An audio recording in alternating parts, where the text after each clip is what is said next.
Welcome back to the Explainer. Today we are diving into an absolutely crucial skill for 8th grade reading. We're going to figure out exactly how to uncover the implied main idea in a text, and we'll do it by using a step-by-step athlete's playbook. Finding that main idea is such an essential standard, and honestly, it's like being a reading detective. By the end of this Explainer, we'll have a foolproof routine to tackle it every single time. So let's get into it. Here's our game plan for today. First, narrative essays and ideas. Second, topic versus main idea. Third, the implied idea routine. Fourth, we'll check your knowledge. And finally, a quick recap and transfer prompt. Okay, let's dive into Section 1, Narrative Essays and Ideas. To find reading clues successfully, we first need to understand the field we're actually playing on. So, a narrative essay is a very specific type of text structure. Grade 8 reading standards really emphasize understanding how a text is put together and how the events develop. Authors of narrative essays usually rely on 3 key moves. First, they establish a beginning, or a situation. Next, they lay out an ordered series of events. And then they wrap it all up with a reflection or some kind of insight. Knowing this structure is incredibly powerful because it tells you exactly where to look for clues. The real meat of an author's message, it usually lives in how those ordered events lead right up to that final reflection. Now, the really interesting word here is implied. According to cognitive reading targets, an implied main idea requires you, the reader, to integrate and interpret the text. What does that mean? It means the author isn't just going to hand you the central message on a silver platter. Nope, it's unseen. You literally have to read between the lines, making logical inferences based on the clues and details provided in the story. Moving right along to Section 2, Topic versus Main Idea. Before we hit the practice field, we really have to clear up a major misconception that trips up so many readers. Here's the absolutely crucial point, distinguishing between a topic and a main idea. If your teacher asks for the main idea of a story and you just say baseball, well, you haven't given the main idea at all, you've just given the topic. A topic is just the subject matter. It's usually a single word or a very simple phrase. An implied main idea, however, is a precise, complete sentence. It communicates a specific argument, insight, or message about that subject. Remember, a topic is the subject, but the main idea is what the author actually wants you to think about that subject. All right, Section 3, the implied idea routine. It is time to put on your cleats. We're going to practice our highly effective, repeatable routine for finding that implied main idea.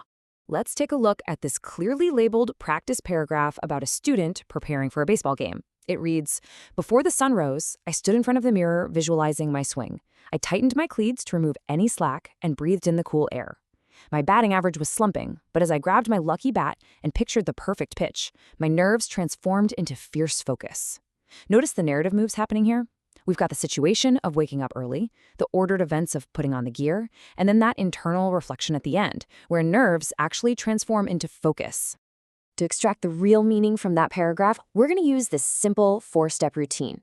Step 1, list the details. Step 2, notice what they have in common. Step 3, state a precise implied main idea. And step 4, verify that every single detail supports it. You can kind of think of this like a pyramid. That wide foundation at the very bottom is built entirely out of the specific details you find in the text. As you figure out what those details share, you start moving up the pyramid until you reach that unseen peak at the very top, the implied main idea. Let's act as reading detectives and execute Step 1. We are isolating specific clues and details directly from our baseball narrative. Okay, so our listed details are: the narrator stood in front of the mirror visualizing their swing. They tightened their cleats to remove slack. Their batting average was slumping. They pictured the perfect pitch, and finally, their nerves transformed into fierce focus. Boom, we've gathered our evidence. Now, moving right into Steps 2 and 3, we look at our list and ask ourselves, what is the common thread here? Well, the author is showing us both physical actions, like tightening cleats, and mental actions, like visualizing swings and picturing pitches to beat a batting slump. And this brilliantly illustrates how noticing that common thread allows us to state our precise implied main idea as a full, complete sentence. Something like, mental preparation and focus are just as important as physical readiness when trying to overcome a baseball slump. Which brings us to Step 4, verification. Listen, you absolutely cannot skip this part. Just like the base of a pyramid has to be strong enough to hold up the peak, we have to check if our textual evidence actually supports the claim we just made. So, does visualizing the swing support the idea of mental prep? Yes, it does. Does tightening cleats support physical readiness? For sure. Does picturing the perfect pitch support using focus to beat a slump? Yes. Every single detail logically backs up our inferred main idea. Section 4. Check your knowledge. All right, you've seen the playbook in action. Now it's your turn to step up to the plate. Here's self-check 1. Which of the following is a precise implied main idea rather than just a topic?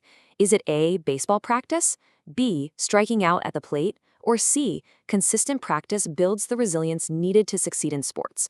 Take a second and lock in your answer. If you chose C, you knocked it out of the park. The correct answer is definitely C, and the reasoning here is pretty straightforward. Options A and B are merely subjects. They're just topics represented by simple phrases. Option C, however, is a complete sentence that expresses a specific, arguable thought about the topic. Let's try self-check 2. Think back to our athlete's playbook routine we just went over. In our 4-step routine, what is the essential final step after you state your precise, implied main idea? The correct answer is verify that every detail supports it. Why? Well, because a reading detective always relies on textual evidence. Just like the base of the pyramid firmly holds up the top, you absolutely must ensure your listed details all logically and directly back up your inferred idea. If the details don't match, you've got to revise that main idea. All right, Section 5, recap and transfer prompt. We are heading into the bottom of the 9th inning here, folks. Let's wrap up our analysis. Narrative essays use situations, ordered events, and reflections to convey a message. A main idea is a complete, specific thought, unlike a topic which is merely a phrase. You can always uncover an implied main idea by listing details, finding commonalities, stating the precise idea, and verifying support. To leave you with a provocative thought, I want you to flex those new reading detective muscles on a real piece of history. Here's your transfer prompt. Apply our 4-step routine to this text from an 8th grader named A.G., collected by the Library of Congress for their Wall of Dreams project.